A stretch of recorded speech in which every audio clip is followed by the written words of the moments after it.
Good evening class. तो आज की वीडियो में यहाँ पे देखते हैं, पिछली वीडियो में हमने यहाँ पे कॉन्सेप्ट ऑफ इंटरवल देखा है। इस वाली वीडियो में हम यहाँ पे देखेंगे जो हमारे मोस्ट इम्पॉर्टेंट ग्राफ्स हैं, है ना। अगर आप यहाँ पे देखेंगे ये 24 ग्राफ्स, ये 24 ग्राफ आपको मैथमेटिक्स में हर जगह पे मिल जाएगा देखने को, है कि नहीं। तो खास करके कैलकुलस वाला पोर्शन जो है उसमें आपको बहुत सारी चीज़ें मिलने वाली हैं ग्राफ में।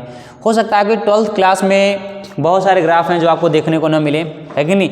लेकिन जैसे मान लीजिए आपका लेकिन इसमें अगर देखेंगे डोमेन रेंज के केस में यहाँ पे फंक्शन में हल्का सा 11th क्लास में आपको यहाँ पे बता दिया गया है। एनसीईआरटी में भी क्या इंट्रोडक्शन दिया है, जैसे कि हमारा मॉडुलस फंक्शन क्या है, signum, greatest integer and fraction part वगैरह सारी चीज़ें, ठीक है। लेकिन अगर हम आईआईटी के प्रिपरेशन की आईआईटी का प्रिपरेशन कर रहे हैं, आईआईटी की तैयारी कर रहे हैं, है ना, जे मेन जे एडवांस के लिए अगर प्रिपेयर हो रहे हैं, मतलब होना चाहते हैं, या फिर इवन एनडीए वगैरह के एग्जाम के लिए भी अगर हम प्रिपेयर हो रहे हैं, तो इसके लिए आपको ये 24 बेसिक ग्राफ आना बहुत ज़्यादा ज़रूरी है, ठीक है। अगर आपको मैथ के साथ स्मूथली डील करना है ना, अगर आप ये चाहते हैं कि आपकी मैथमेटिक्स अच्छी हो जाए, है ना, कि 12th की जो मैथ्स है आपकी एकदम बिल्कुल ईजिली क्या है, मतलब कर लें आप मैथ की सारी चीज़ों को, तो आपको ये 24 ग्राफ्स आने चाहिए। और एक बार आप बिलीव करिए, अगर आपको एक बार ये 24 ग्राफ आ जाएंगे तो आप खुद ही देखेंगे वहाँ पे आपको कितना इसका एडवांटेज मिलने वाला है, कितना फ़ायदा मिलने वाला है कि नहीं।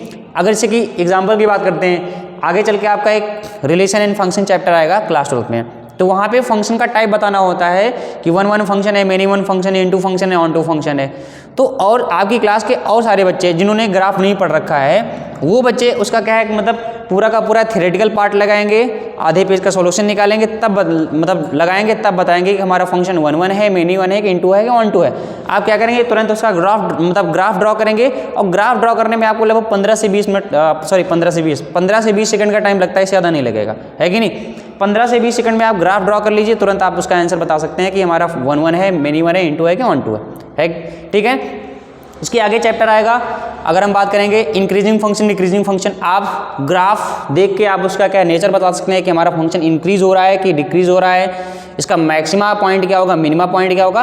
तो ओवरऑल सारी चीज़ें आप इसकी, अगर आपको ग्राफ पता है तो आप किसी भी फंक्शन की जन्म कुंडली आप निकाल सकते हो, है कि नहीं। तो इसलिए ग्राफ पढ़ना बहुत ज़्यादा इंपॉर्टेंट हो जाता है, ठीक है। ग्राफ पढ़ने से आपकी, अच्छा कुछ बच्चे पूछते हैं सर क्या है, क्या ग्राफ से क्वेश्चन आता है। देखो ग्राफ से क्वेश्चन आए ना है, लेकिन ग्राफ आपका काम आसान कर देता है मैथमेटिक्स में। आई बात समझ में कि नहीं। आपका जो ग्राफिकल अप्रोच, आपका है 2 अप्रोच आपको रखना चाहिए बोर्ड एग्जाम में। आपको जो करना है तो बोर्ड एग्जाम में आप देखेंगे तो मतलब थ्योरेटिकल अप्रोच से आपका काम चलता है, लेकिन जो जेई के जो क्वेश्चंस होते हैं, या फिर आपका अगर देखें तो ये एनडीए वगैरह के जो क्वेश्चंस, मतलब बहुत सारे क्वेश्चन पूछ ले जाते हैं, ये सब क्या है, ग्राफिकल अप्रोच पे काम करते हैं। अगर आप वहाँ पे थ्योरी लगाने बैठेंगे तो आपको एक क्वेश्चन के लिए अगर देखा जाए मतलब 2 से कम मिनट का टाइम मिलता है, और एनडीए के एग्जाम में तो इतना भी टाइम नहीं मिलता है कि नहीं। तो इतने कम टाइम में आपको चीज़ों को क्या है, मतलब करना होगा, मतलब क्वेश्चन को सॉल्व करना होगा, तो आप ग्राफ का सहारा आपको लेना ही पड़ेगा, ठीक है ना। तो इससे बढ़िया हम ये सोचते हैं कि क्लास 12th में ही कि थोड़ा बहुत अगर हम ग्राफ पढ़ते जाएंगे तो दिक्कत नहीं होगी, क्योंकि आगे चल के आप आईआईटी की तैयारी वगैरह करने जाओगे तो बहुत ज़्यादा दिक्कत होगी, आप अचानक से अगर ग्राफ को अचानक से देखोगे, है ना। इसलिए अभी हम यहाँ पे ये बेसिक 24 बेसिक ग्राफ जो है इसको हम यहाँ पे डिस्कस कर लेते हैं लाइन बाय लाइन। यहाँ पे देखेंगे ये 24 ग्राफ हमने जो यहाँ पे बोर्ड पे लिख रखे हैं, यही हमको आगे की वीडियोज़ में डिस्कस करने हैं। देखो पहला ग्राफ किसका होता है, कांस्टेंट फंक्शन। कांस्टेंट फंक्शन यहाँ पे एफ, यहाँ पे देखो f x is equal to के का मतलब कि कोई वैल्यू हो सकती है, 1 2 3 4 5, मतलब कोई भी नंबर हो सकता है। ये हमारा कांस्टेंट फंक्शन है, तो कांस्टेंट फंक्शन का हमको ग्राफ आना चाहिए।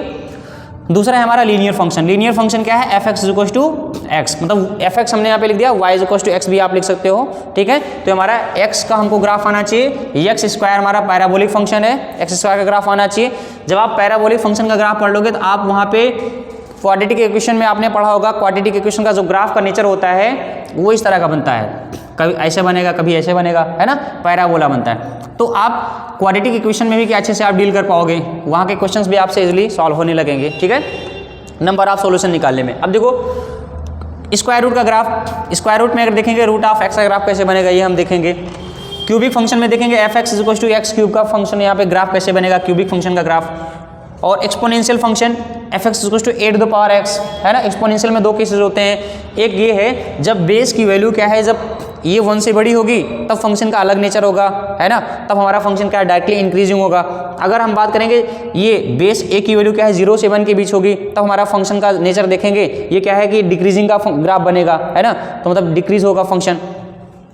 उसके बाद लॉगरिथम्स की बात करेंगे। लॉगरिथमिक फंक्शन देखो, एक्सपोनेंशियल और लॉगरिथमिक फंक्शन ये एक दूसरे के इनवर्स फंक्शन होते हैं, है ना।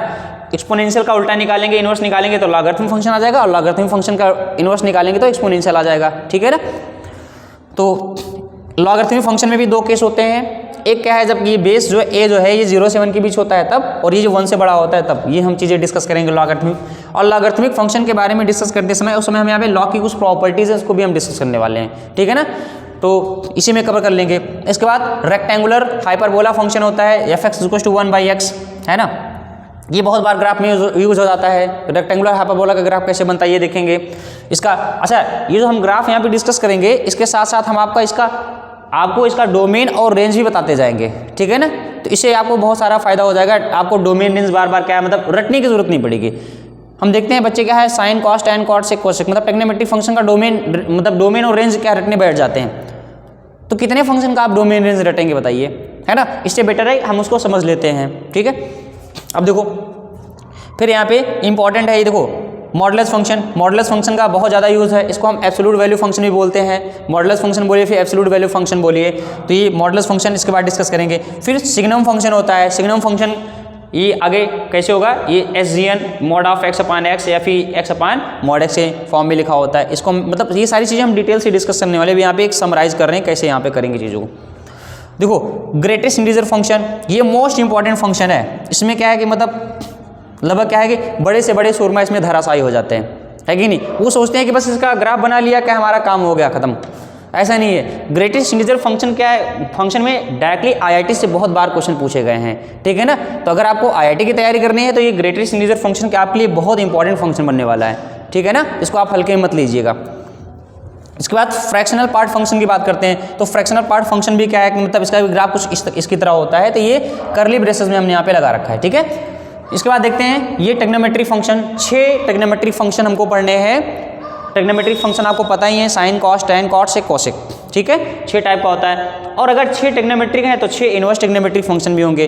तो इनवर्स ट्रिग्नोमेट्रिक फंक्शन यहाँ पे देखेंगे fx = sin inverse x cos inverse x, इस तरह से देखने वाले 24 ग्राफ किसके होते हैं, मतलब ये 6 ग्राफ हो जाएंगे किसके, इनवर्स ट्रिग्नोमेट्रिक फंक्शन के। तो इस तरह से हमको ओवरऑल 24 ग्राफ्स के बारे में पढ़ना है। इतना तो समझ लीजिए आपको पढ़ना ही पढ़ना है। इसके बाद जो आएगा वो अलग बातें हैं। फिर इसके बाद आपकी चॉइस हो जाती है, आप चाहे उसको देखिए या फिर नहीं देखिए, मतलब ये डिपेंड करता है आपको मतलब 12th में है या फिर क्या है, 12th पास आउट है, ड्रॉपर है ना। लेकिन आपको 12th में कम से कम इतने ग्राफ की नॉलेज जरूर ही होनी चाहिए अगर आप मैथ को एंजॉय करना चाहते हो तो, ओके। तो अब यहाँ पे नेक्स्ट वीडियोस में हमने यहाँ पे स्टार्ट करेंगे कांस्टेंट फंक्शन है, लीनियर फंक्शन है, इन सब का ग्राफ हम स्टार्ट करने वाले हैं, ठीक है ना। तो नेक्स्ट वीडियो से हम ये सारी चीज़ें एक मतलब डिटेल में हम यहाँ पे डिस्कस करने वाले हैं, ठीक है।